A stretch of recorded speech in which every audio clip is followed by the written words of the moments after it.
ഞാൻ പറഞ്ഞു, കോർപ്പറേറ്റുകൾക്ക് അടിമപ്പെട്ടൊരു ഗവൺമെന്റാണ് ഇന്ത്യ രാജ്യം ഭരിക്കുന്നത്. എന്നാൽ നമ്മുടെ സംസ്ഥാന ഗവൺമെന്റ് സമീപനം എന്താ? ഇപ്പൊ നാരായണ മാഷ് പറഞ്ഞിട്ടുള്ള ഒരു കാര്യം മാത്രം സൂചിപ്പിക്കാൻ ആഗ്രഹിക്കുകയാണ്. തുടക്കത്തിലറിയാം, ഉണ്ണിയുടെ ഊര കണ്ടാൽ അറിയാം ഇല്ലത്തിന്റെ കോലം ചൊല്ലുണ്ട്. അതിന് തുടക്കത്തിലറിയാം നമുക്കുള്ളത്. ഇപ്പൊ തന്നെ എടുക്കുന്ന സമീപനം എന്താ? ഇപ്പൊ ഇന്ന് പ്രഖ്യാപിക്കപ്പെട്ടിട്ടുള്ള അല്ലെങ്കിൽ അസംബ്ലിക്കകത്ത് അവതരിപ്പിക്കപ്പെട്ടിട്ടുള്ള നമ്മുടെ ധവളപത്രത്തിനകത്തൊരു കാര്യമുണ്ട്. അതിനകത്തൊരു കാര്യം സ്വകാര്യ മേഖല കൊടുക്കാൻ പോകുന്നു. ഇന്നത്തെ ധവളപത്രത്തിൽ വന്നതാണ്. സ്വകാര്യ മേഖല ഏൽപ്പിക്കാൻ പോവുകയാണ്. നമ്മുടെ കരിമണലടക്കമുള്ള പൊതുമേഖലയ്ക്കകത്ത് കൊടുക്കണമെന്ന കാഴ്ചപ്പാടാണ് ഇടതുപക്ഷ ജനാധിപത്യ മുന്നണിക്കുള്ളത്. പക്ഷേ നേരത്തെ അംബാനിക്കും അദാനിക്കും നമ്മുടെ കാർഷിക മേഖലയാകത്തെ തീരെഴുതുന്ന പോലെ ആ അംബാനി അദാനി താല്പര്യം സംരക്ഷിക്കുന്നത് ഇന്ത്യ ഗവൺമെന്റ് കൊണ്ടുവരുന്ന നയത്തിന്റെ ഭാഗമായിക്കൊണ്ട് നമ്മുടെ സംസ്ഥാനത്തിലെ സതീശന്റെ ഗവൺമെന്റ് തീരുമാനിച്ചിരിക്കുന്നത് ഈ കരിമണൽ മേഖല സ്വകാര്യ മേഖലയിൽ കൊടുക്കാനാണ്. അപ്പൊ പിന്നെ എങ്ങനെയാണ് ഈ മറ്റു പൊതുമേഖലയ്ക്കകത്ത് ഇടപെടാൻ കഴിയുക? എന്താണ് പൊതുമേഖല സമീപനം? സതീശ് സൂചിപ്പിക്കുകയുണ്ടായി. വിലക്കയറ്റം തടയുന്ന ആവശ്യപ്പെട്ടുകൊണ്ട് ഇന്നലത്തെ പ്രസംഗത്തിനകത്ത് മുഖ്യമന്ത്രിയും നമ്മുടെ പ്രതിപക്ഷത്തുള്ള MLA-മാരും ആവശ്യപ്പെട്ടപ്പോൾ അദ്ദേഹം പറഞ്ഞു, സിവിൽ സപ്ലൈസ് കോർപ്പറേഷന് വലിയ തോതിലേക്കുള്ള സംഖ്യ കൊടുക്കാനുണ്ട് കഴിഞ്ഞ ഗവൺമെന്റ്. ആ കഴിഞ്ഞ ഗവൺമെന്റ് കൊടുക്കാനുള്ളത് കൊണ്ട് ഞങ്ങൾക്ക് ഇപ്പോൾ സഹായിക്കാൻ കഴിയില്ല. പക്ഷേ അദ്ദേഹം പറഞ്ഞു സഹായിക്കാൻ കഴിയില്ല. സിവിൽ സപ്ലൈസ് കോർപ്പറേഷൻ ഇപ്പം മാത്രമാണ് ബാധ്യതയായിട്ടുള്ളത്.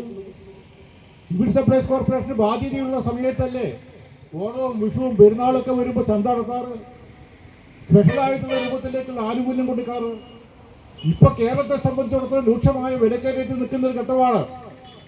മറ്റൊന്നും നോക്കി നിൽക്കാതെ നമ്മുടെ പൊതുവിതരണ ശൃംഖലയ്ക്കകത്ത് സിവിൽ സപ്ലൈസ് കോർപ്പറേഷനെയും കൺസ്യൂമർ ബോർഡിനെയും മാർക്കറ്റിൽ ഇറക്കിക്കൊണ്ട് വില നിലവാരത്തിൽ നിയന്ത്രണം ഏർപ്പെടുത്താനുള്ള ഇടപെടൽ നടത്തുക എന്നത് ഗവൺമെന്റിന്റെ ബാധ്യതയാണ്. ഇപ്പോൾ അടിയന്തര ബാധ്യതയാണ്. ആ ബാധ്യത നിർവഹിക്കുന്നതിന് പകരം അവർക്ക് പഴയ പൈസ കൊടുക്കാനുണ്ട്, അവർക്ക് മുമ്പും കൊടുക്കാനുണ്ടല്ലോ. ഉമ്മൻചാണ്ടി കാലത്ത് കൊടുക്കാൻ ബാക്കിയില്ലായിരുന്നില്ലേ? ഏത് ഗവൺമെന്റ് കാലത്തും സിവിൽ സപ്ലൈസ് കോർപ്പറേഷൻ പെൻഡിങ് ഉണ്ടായിരുന്നില്ലേ? പക്ഷേ എന്നാലും ഈ കഴിഞ്ഞ ഓണത്തിനും വിശേഷ ദിവസങ്ങളിലൊക്കെ തന്നെ ഈ സംസ്ഥാനത്തിലെ പൊതുവിതരണ മേഖലയ്ക്കകത്ത് ഇടപെട്ടുന്ന ഒരു സമീപനമാണ് ഇടതുപക്ഷ ജനാധിപത്യ മുന്നണിക്കുണ്ടായിട്ടുള്ളത്. ആ സമീപനം നിങ്ങൾ കൈക്കൊള്ളാൻ തയ്യാറുണ്ടോ? അതാണ് ഞങ്ങൾക്ക് ചോദിക്കാറുള്ളത്. മറ്റൊരു ചോദ്യം, പെട്രോളിയം ഉൽപ്പന്നങ്ങളുടെ വിലവർദ്ധനവുമായി ബന്ധപ്പെട്ടുകൊണ്ട് അസംബ്ലിക്കകത്ത് നികുതി കുറയ്ക്കാത്തതിനെ സംബന്ധിച്ച് ബഹളം വെച്ചവരല്ലേ പ്രതിപക്ഷത്തുണ്ടായിരുന്ന അന്നത്തെ ഇടി സതീശനൊക്കെ? എന്ത് ബഹളമായിരുന്നു അസംബ്ലിക്കകത്ത്? നിത്യോപയോഗസാധനങ്ങളുടെ വില വർദ്ധിച്ചുകൊണ്ടിരിക്കുന്നു, ആൾക്കാർക്ക് ജീവിക്കാൻ കഴിയുന്നില്ല, അതുകൊണ്ട് പെട്രോളിയം ഉൽപ്പന്നങ്ങളുടെ നികുതി കുറയ്ക്കണം എന്നാവശ്യപ്പെട്ടു. കേന്ദ്ര ഗവൺമെന്റ് കഴുത്തിന് പിടിച്ചുകൊണ്ട് ഞെക്കിക്കൊല്ലാൻ വേണ്ടി ശ്രമിക്കുന്ന ഘട്ടത്തിൽ ഒരു നിവൃത്തിയുമില്ലാതെ അന്ന് കുറയ്ക്കാൻ കഴിഞ്ഞില്ല. അത് തുറന്നു പറഞ്ഞിരുന്നു ഗവൺമെന്റ്. ഇന്നതാണോ? ഇന്ന് അതിനെക്കാട്ടിയും കുഴപ്പത്തിലേക്ക് നീങ്ങല്ലേ? അന്നത്തെ വിലയാണുള്ളത്. അപ്പൊ നിങ്ങളന്ന് പറഞ്ഞിട്ടുള്ളൊരു കാര്യമാണ് പെട്രോളിയം ഉൽപ്പന്നങ്ങൾക്ക് വില നികുതി കുറയ്ക്കണം ഒരു കാര്യമാണ്. അസംബ്ലിക്കകത്തും അസംബ്ലിക്ക് പുറത്തും നിങ്ങൾ പറഞ്ഞ കാര്യമാണ്. നിത്യോപയോഗസാധനങ്ങളുടെ വില വർദ്ധിച്ച അടിസ്ഥാനത്തിൽ സംസ്ഥാന ഗവൺമെന്റിന് കിട്ടുന്ന വരുമാനത്തിൽ കുറവ് വരുത്തിക്കൊണ്ട് അത് ജനങ്ങളുടെ കയ്യിലേക്ക് ഞങ്ങൾ എത്തിക്കണം എന്നാവശ്യപ്പെട്ട് നിങ്ങളാണ്. ഇപ്പൊ ഏകദേശം 1200 കോടി രൂപയുടെ വരുമാനം ഈ സംസ്ഥാനത്തിനകത്ത് ഈ മാസങ്ങളുണ്ടാവും. ആ വരുമാനത്തിന്റെ ഒരു വിഹിതം കൊടുക്കണമെന്നാണ് ഞങ്ങൾ ആവശ്യപ്പെടുന്നത്. അതിന് ചെറിയൊരു വിഹിതം കൊടുത്തുകൊണ്ട് സിവിൽ സപ്ലൈസ് കോർപ്പറേഷനും കൺസ്യൂമർ ബോർഡിനും കൊടുത്തുകൊണ്ട് മാർക്കറ്റ് ഇന്റർവെൻ ചെയ്യണം. നിങ്ങൾ മാർക്കറ്റ് ഇടപെടണം, സാധനങ്ങളെ വില കുറച്ചു കൊടുക്കണം, സാമാന്യ ജനങ്ങളുടെ ജീവിതത്തിന്റെ പ്രയാസത്തിന് ഒരു പരിഹാരം ഉണ്ടാക്കാൻ ഇടപെടൽ നടത്തണം. നമ്മുടെ മത്സ്യത്തൊഴിലാളിക്ക് മണ്ണെണ്ണയ്ക്ക് വില കൂടിയിരിക്കുന്നു, അതിന് ന്യായമായ രൂപത്തിൽ കിട്ടുന്ന സംവിധാനം ഉണ്ടാക്കി കൊടുക്കണം. അടിയന്തരമായി ഇത്തരം പ്രശ്നം ഇടപെടണമെന്നാണ് CPM ആവശ്യപ്പെടുന്നത്. ഇതൊരു പൊതു പ്രശ്നമാണ്, കമ്മ്യൂണിസ്റ്റുകാർ മാത്രം പ്രശ്നമല്ല, കേരളത്തിലെ മുഴുവൻ ജനങ്ങളുടെയും ജീവിത പ്രശ്നമാണ്. കൃത്യമായ വരുമാനം കൊണ്ട് ജീവിക്കുന്ന ആൾക്കാരെ സംബന്ധിച്ചിടത്തോളം ആ വരുമാനത്തിന് കുറവുണ്ടാകുന്ന തോതിലേക്കുള്ള ഏത് നടപടിയും അവന്റെ ജീവിതത്തെ ബാധിക്കും. ഓട്ടോറിക്ഷ തൊഴിലാളികൾക്ക് അവൻ ഓടിക്കൊണ്ടിരിക്കുന്ന ഓട്ടോറിക്ഷയ്ക്ക് ഒരു ദിവസം അവന് വരുമാനമായി കിട്ടിയിരുന്ന 600 രൂപയാണെങ്കിൽ അവന് പെട്രോളിന് അല്ലെങ്കിൽ അവന്റെ ഡീസൽ വണ്ടിയാണെങ്കിൽ അതുപോലെ ഗ്യാസിന്റെ വണ്ടിയാണെങ്കിൽ എല്ലാറ്റിനും വില വർദ്ധിപ്പിക്കുമ്പോൾ സ്വാഭാവികമായിട്ടും അവന് കിട്ടിക്കൊണ്ടിരിക്കുന്ന സംഖ്യയിൽ വലിയ രൂപത്തിലേക്കുള്ള കുറവ് വരും. ആ കുറവ് നികത്താൻ അവന് വഴിയില്ല. അതേസമയം ചെലവിനകത്തോ ചെലവ് വർദ്ധിക്കുകയാണ്. അവൻ വാങ്ങുന്ന സാധനത്തിന് ചെലവ് വർദ്ധിക്കുകയാണ്. ഒരു ഭാഗത്ത് വരുമാനം കുറയുന്നു, മറുഭാഗത്ത് ചെലവ് വർദ്ധിക്കുന്നു. അപ്പോൾ ജീവിതത്തിന്റെ രണ്ട് തലയും തമ്മിൽ മുട്ടാൻ കഴിയാത്ത രൂപത്തിലേക്കുള്ള പ്രതിസന്ധിയിലേക്ക് അവൻ നീങ്ങുകയാണ്. വിദ്യാഭ്യാസ സ്ഥാപനം തുറന്ന അവസരമാണ്. കുട്ടികൾക്ക് പുസ്തകം വാങ്ങണം, സൗകര്യങ്ങൾ വേണം, മറ്റു ഡ്രസ്സ് വാങ്ങണം, മറ്റു സൗകര്യം ഏർപ്പാട് ചെയ്തു കൊടുക്കണം. അങ്ങനത്തെ ഒരു പ്രധാനപ്പെട്ട ഒരു വിഷമം പിടിച്ചൊരു മാസമാണ് ജൂൺ ജൂലൈ മാസം. ആ ജൂൺ ജൂലൈ മാസത്തിലാണ് ഏറ്റവും പ്രതിസന്ധി ഉണ്ടായിട്ടുള്ളത്. അത്തരമൊരു അവസരത്തിൽ ഒരു ഗവൺമെന്റിന്റെ ഇടപെടലുകൾ ഈ വില നിലവാരം കുറയ്ക്കുന്നതിന് ആവശ്യമായ തോതിലേക്കുള്ള ഇടപെടൽ വേണം. അതിലൊന്ന് ഇപ്പോ നികുതി സംസ്ഥാന ഗവൺമെന്റ് കിട്ടുന്നതിൽ ഒരു ചെറിയ ഇളവ് വരുത്തണം. നിങ്ങൾ പറഞ്ഞ കാര്യമാണ്, നിങ്ങൾ തന്നെ ആവശ്യപ്പെട്ട കാര്യമാണ്. ഞങ്ങൾ വന്നാൽ ചെയ്യുമെന്ന് പറഞ്ഞ കാര്യമാണ്. ആ ചെയ്യുമെന്ന് പറഞ്ഞ കാര്യം ചെയ്യണം. രണ്ട്, ഈ മാർക്കറ്റിനകത്ത് ഇടപെടണം, അടിയന്തരമായി ഇടപെടണം. ന്യായമായ വിലയ്ക്ക് കൺസ്യൂമർ ഫെഡിലും സിവിൽ സപ്ലൈസ് കോർപ്പറേഷൻ സാധനം കിട്ടാൻ ഉറപ്പുവരുത്തുന്നത്. ഈ രണ്ട് പ്രധാനപ്പെട്ട മുദ്രാവാക്യമാണ് ഈ സമരത്തിൽ നിങ്ങൾ ഉന്നയിക്കുന്നത്. ഇതാണ് സമരത്തിന് ആധാരമായ പ്രശ്നം. മറ്റു പ്രശ്നങ്ങളൊന്നും കിടക്കുന്നില്ല. രാഷ്ട്രീയ പ്രശ്നം ഒരുപാട് പറയാനുണ്ട്. എന്നത് ധവളപത്രവുമായി സംസാരിക്കാനൊക്കെ ഉണ്ട്. ആ കാലഘട്ടത്തിൽ എങ്ങനെയാണ് കൈകാര്യം ചെയ്യുന്നതൊക്കെ അറിയുന്ന ആൾക്കാരാണ് ഞങ്ങളൊക്കെ. ഇപ്പൊ ധവളപത്രവുമായി ബന്ധപ്പെട്ടുകൊണ്ട് ഇനിയും ചർച്ച നമുക്ക് നടത്താം. പക്ഷെ ധവളപത്രം എന്ന് കാണിച്ച് പേടിപ്പെടുത്തേണ്ട ആവശ്യവും ഞങ്ങളില്ല.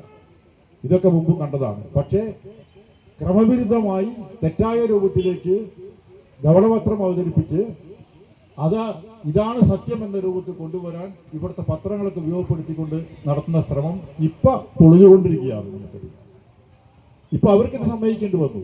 ഇറങ്ങിപ്പോകുന്ന ഘട്ടത്തിൽ ഏകദേശം 5000 കോടി രൂപയുടെ 5000 കോടി രൂപ ട്രഷറിക്കകത്തുണ്ട്. അവർക്ക് സമ്മതിക്കേണ്ടി വന്നു. ഞങ്ങൾ പറയുന്ന 5000 കോടി രൂപ ഞങ്ങൾ പെൻഷൻ കൊടുത്തു, ശരിയാണ്. കുറച്ച് 1000 കോടി രൂപ പോയി. ബാക്കി സംഖ്യ ഉണ്ടല്ലോ, അതിന് കുറച്ചെടുത്തുകൊണ്ട് മാർക്കറ്റിന്റെ ഇടപെടി എന്നപ്പോൾ ഞങ്ങൾ ആവശ്യപ്പെടുന്നു. ആ സംഖ്യ ഉണ്ടല്ലോ, അതില്ല, ഒന്നുമില്ലാത്ത ഒരു കാര്യപത്തായമാണ് എന്നാണ് നിങ്ങൾ പറഞ്ഞത്. അല്ലല്ലോ, അതിനകത്ത് നിക്ഷേപങ്ങളുണ്ടല്ലോ.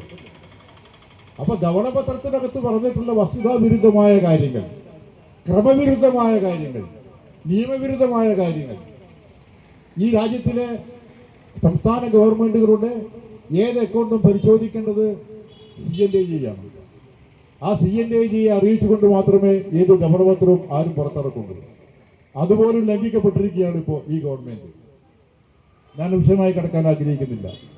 അത്തരം രൂപത്തിലേക്ക് ഈ സംസ്ഥാന ഗവൺമെന്റ് തെറ്റായ രൂപത്തിൽ നിന്ന് മാറിക്കൊണ്ട് പാവപ്പെട്ടവരും സാധാരണക്കാരനുമായിട്ടുള്ള ആൾക്കാരുടെ ജീവിത പ്രശ്നങ്ങൾ കണ്ട് അതിന് പരിഹാരം കാണണം. അതിനാവശ്യമായ നടപടി സ്വീകരിക്കണം. ഓരോ വിഷയങ്ങൾ പറഞ്ഞുകൊണ്ട് കൊടുക്കാനുള്ള സംഖ്യ കൊടുക്കില്ല, പെൻഷൻ കൊടുക്കില്ല, അതുപോലെ തന്നെ കോൺട്രാക്ട് ജീവനക്കാരെ മുഴുവൻ പിരിച്ചുവിടാൻ പോവുകയാണ് എന്ന രൂപത്തിലേക്കുള്ള സമീപനം അവസാനിപ്പിക്കണം. അത്തരം രൂപത്തിലേക്കുള്ള സമീപനമായിട്ടാണ് പോകണമെങ്കിൽ കേരളത്തിനെ സംബന്ധിച്ച് ചരിത്രം അറിയുന്നവർക്കറിയാം, ഒരുപാട് പരാജയങ്ങൾ കൂടി വിജയത്തിലേക്ക് എത്തിയവരാണ് ഇടതുപക്ഷ പ്രസ്ഥാനക്കാർ. 1957 നാട്ടിലെ ജനങ്ങൾക്ക് വലിയ ആശ്വാസം പകർന്നൊരു ഗവൺമെന്റ് ആയിരുന്നു. ആ ഗവൺമെന്റ് നിങ്ങൾ അട്ടിമറിച്ചു 60-ൽ. കാർഷിക പരിഷ്കരണ നിയമം, അതുപോലെ തന്നെ ഈ സാധാരണക്കാരനായ മനുഷ്യന്റെ വിദ്യാഭ്യാസവുമായി ബന്ധപ്പെട്ട പ്രശ്നം, സാർവത്രികമായും സൗജന്യമായ വിദ്യാഭ്യാസം, ഇന്ന് കാണുന്ന ആരോഗ്യ മേഖലയ്ക്കകത്തുള്ള കേരളത്തിന്റെ ആരോഗ്യ മേഖല തുടക്കം കുറിച്ച കാലഘട്ടം, അങ്ങനെ നേട്ടങ്ങൾ ഉണ്ടാക്കിയ ആ ഗവൺമെന്റ് സാമുദായിക സംഘടനകൾ കൂട്ടുപിടിച്ച് അട്ടിമറിച്ച പാരമ്പര്യമുള്ളവരാണ് സതീശന്റെ പാർട്ടിക്കാർ. അതും അതിജീവിച്ചു വന്നവരാണ് കമ്മ്യൂണിസ്റ്റുകാർ. ഓരോ ഘട്ടങ്ങളിലും ഞങ്ങൾ അതിജീവിച്ചു വന്നവരാണ്. അതുകൊണ്ട് ജനങ്ങളുടെ ജീവിത പ്രശ്നം ഏറ്റെടുത്തുകൊണ്ട്, അത് കൃഷിക്കാരൻ്റെ ആയാലും തൊഴിലാളിയുടെ ആയാലും ജീവനക്കാരൻ്റെ ആയാലും അവന്റെ പ്രശ്നങ്ങൾ ഏറ്റെടുത്തുകൊണ്ട് അവർക്ക് ജീവിതാവശ്യം ഉയർത്തിപ്പിടിച്ചുകൊണ്ട് ശക്തമായ രൂപത്തിലേക്ക് പ്രക്ഷോഭം ഇടതുപക്ഷ പ്രസ്ഥാനം പോകും. ഇവിടെ വിലക്കയറ്റം ഇന്ന് രൂക്ഷമായ പ്രശ്നമാണ്. ആ വിലക്കയറ്റത്തിന് പരിഹാരം കാണണം, നടപടി സ്വീകരിക്കണം എന്ന് ഞങ്ങൾ ആവശ്യപ്പെടുകയാണ്. കേന്ദ്ര സംസ്ഥാന ഗവൺമെന്റ്, കേന്ദ്രത്തിന് ഉത്തരവാദിത്തമുണ്ട്. ഈ പെട്രോളിയം ഉൽപ്പന്ന ഇടപാടത്തിന് പ്രധാന ഉത്തരവാദി കേന്ദ്രം തന്നെയാണ്, യാതൊരു സംശയവുമില്ല ഞങ്ങൾക്ക്. ആ ഉത്തരവാദിത്തം കേന്ദ്രം നിർവഹിക്കും.